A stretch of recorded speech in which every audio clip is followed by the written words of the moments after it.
Magandang umaga po sa lahat. For our international participants and collaborators, good morning everyone. So, I'm Alessandra Morado, as been introduced to you, but you can also call me Alice for short kasi it's quite a long name to produce.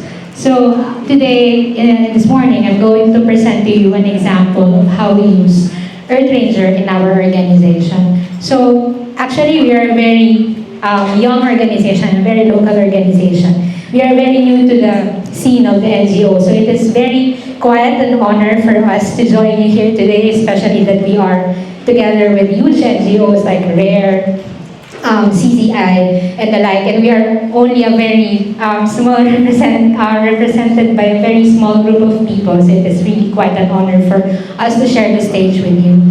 So, before I present to you how do we use Earth Ranger in our organization, can you please, next the slide, okay, thank you. So, I would first like to introduce our organization to you. So, we are called ISLATEC Network PH. So, it's very quite self-explanatory when you hear the word ISLATEC because Isla means island and tech means technology. So, basically, we're just a very small and relatively young organization that is based in Busuanga, Palawan.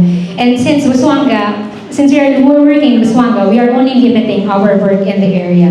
So we started working in Busuanga since 2023, and our organization is a network of people that is not only us in the NGO, but is also composed of local government, particularly the municipality of Busuanga, and the local communities that are, of course, living in the area.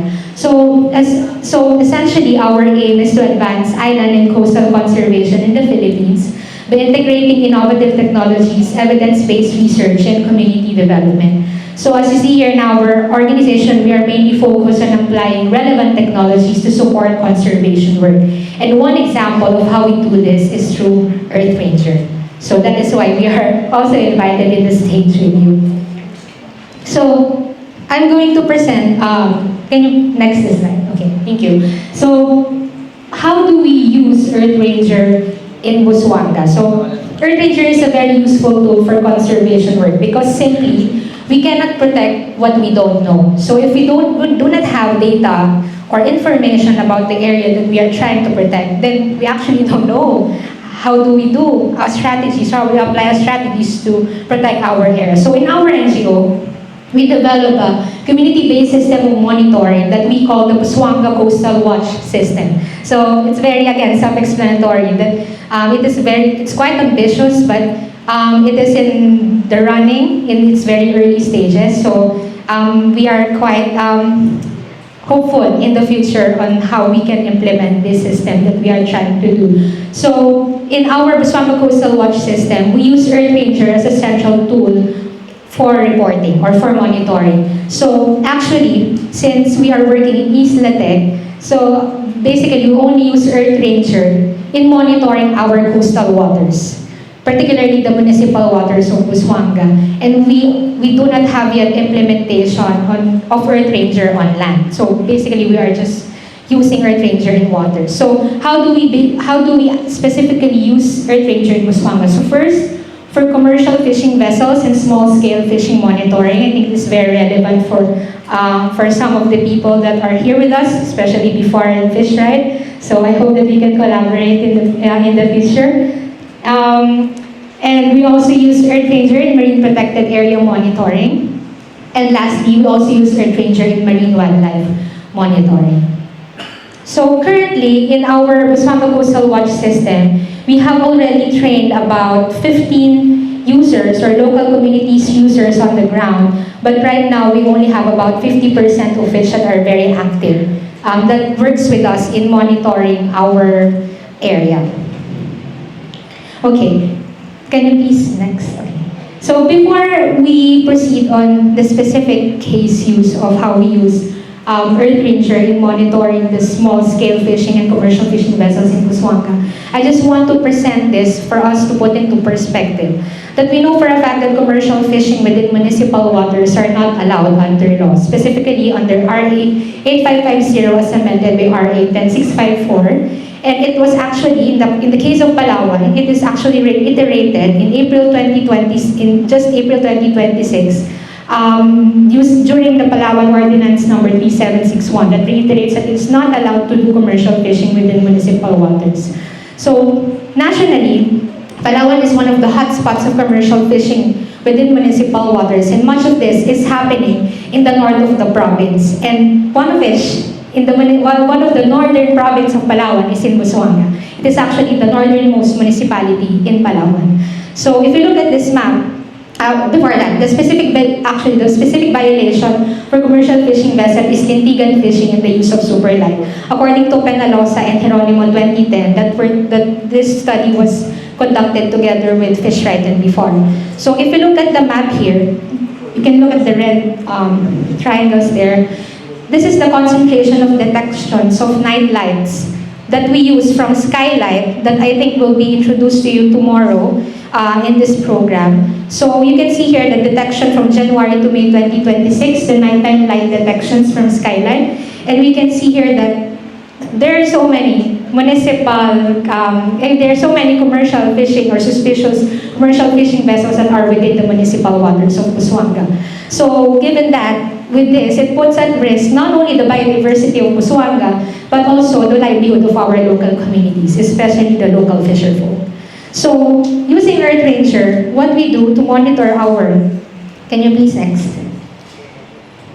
Thank you. So, this is an example of how we use Earth Ranger. So, basically, we have currently 5 local fisherfolk that we train that is specifically focused on monitoring the suspicious behavior of fishing vessels and boats.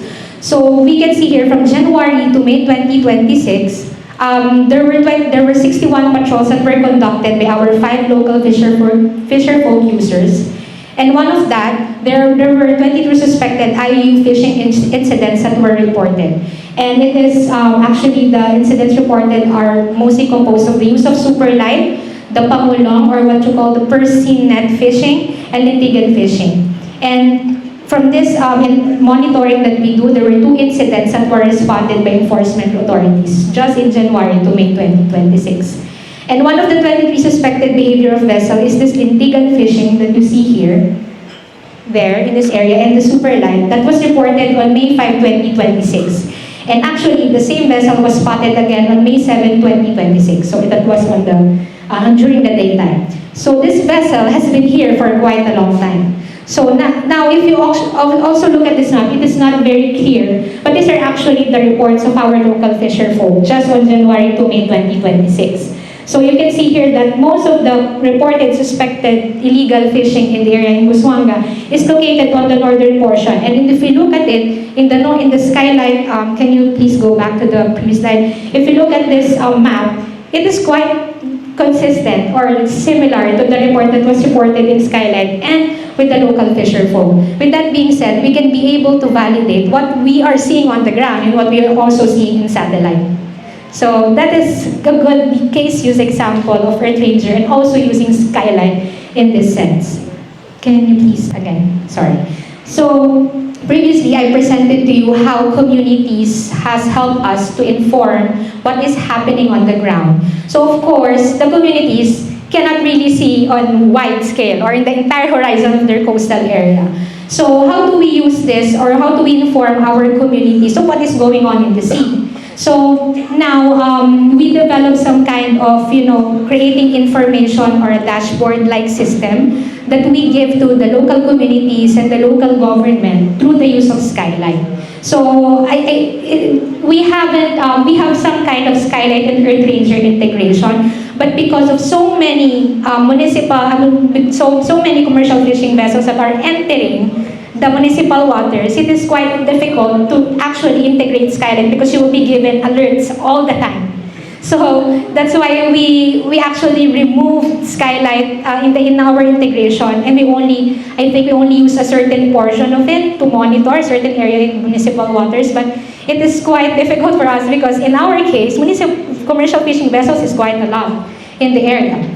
So we cannot really do that. That's why we individually use Skylight as a tool to help us inform our communities of what is happening in their area. So we do this by giving this kind of, very simple information or dashboard tool that they can be able to interpret for, oh my God, I have only 5 minutes. So yeah, so that is how we share it with our community. We give this for once in monthly, in weekly, and in depending on the urgency of the situation.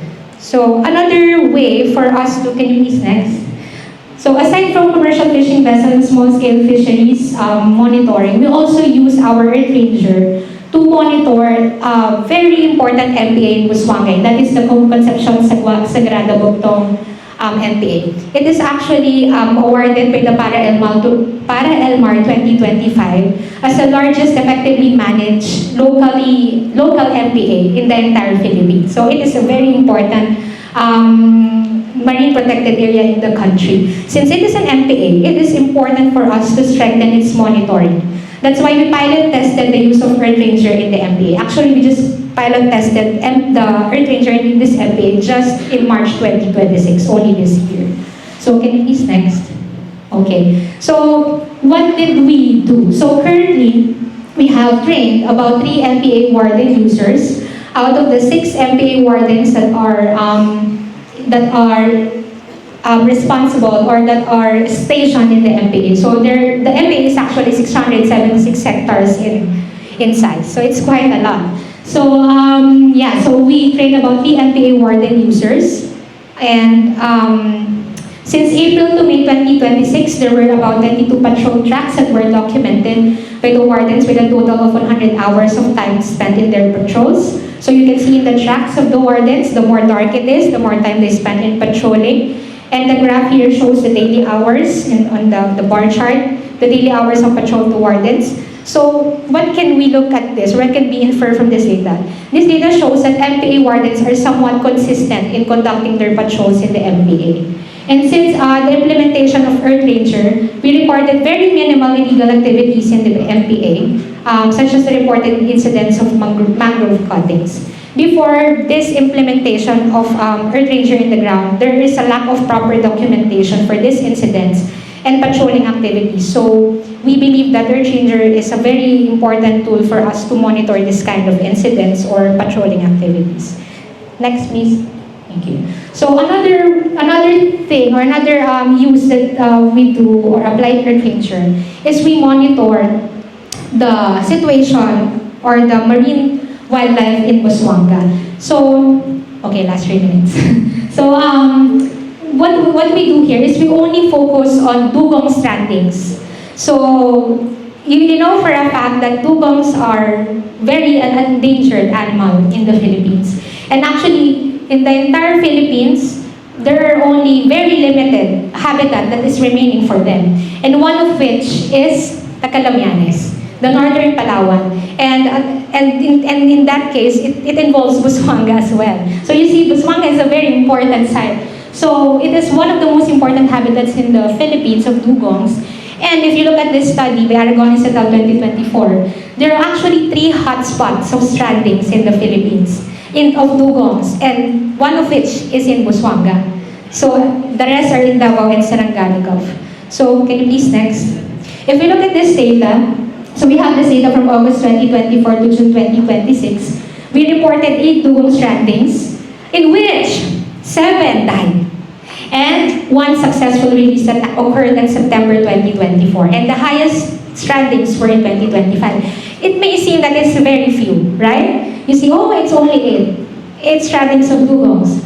But actually, if you look at the data, there are only, annually, you are expected to only observe 6 strandings of dugongs in the Philippines. And you are experiencing 7 or 8 strandings in just 2 years. And 7 mortalities. And in only a small scale, in Busuanga only. So, what is the future of our dugong? So you see, we have to take watch of that, and you see how Earth Ranger is very become helpful for us to monitor this kind of events. Okay, so next. Okay, so now for the challenges and lessons learned. The challenges, so number 1 is the differences in digital literacy among users. So it's very quite self-explanatory. Since we are working with local communities, of course, you will experience some kind of differences in how they are able to use some tools, some cell phones, etc. And we only have limited users as of now, since we are only have started in the implementation of it. And of course, connectivity and connection constraints, differences in motivation to report. If you look at the slides that I presented to you, many communities are very motivated to report, especially the local fisher folk. If you see those reports that I presented to you that they reported the illegal fishing activities of the northern of Palawan, they are actually the work of our local fisher folk. And they're actually motivated to report it and to hopefully to be those activities to be responded. So you see, it is very important. But of course, there are some users that are not really motivated or motivated to use the system. And the limited capacity of enforcement as well, the team and response. So we know for a fact that it is important to monitor incidents, report events, etc. that is happening on the ground. But it is also equally important for us to respond and to enforce those incidents, because if you just only to report it, nothing's gonna happen in the future. And of course, another challenge is the limited resources.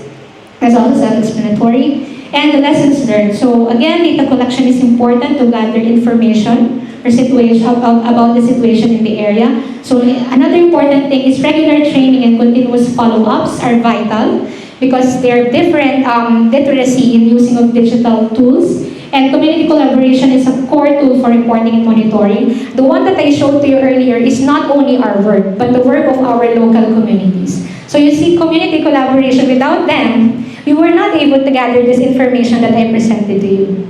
So community collaboration is a very important tool for us. And strong coordination among stakeholders is also important to strengthen the response. Because if only the local communities and our organization are working together, then without the participation of the local government, then it is very hard for us to implement such activities or enforcement on the ground. Okay, can you please next for the last slide? So our future plans is again to continue trainings for new users and follow up existing support for existing users. And this is an important plan for us, is to streamline reporting, monitoring, and enforcement workflow, especially on the LGUN, because we have only concentrated our work with the local communities and have yet to work really in focus with the local government. So we started first on the local communities and expand implementation across Swamp. So yeah, I think that's my presentation, and I'm thankful for all of the people that have listened to my presentation. Thank you, Ms.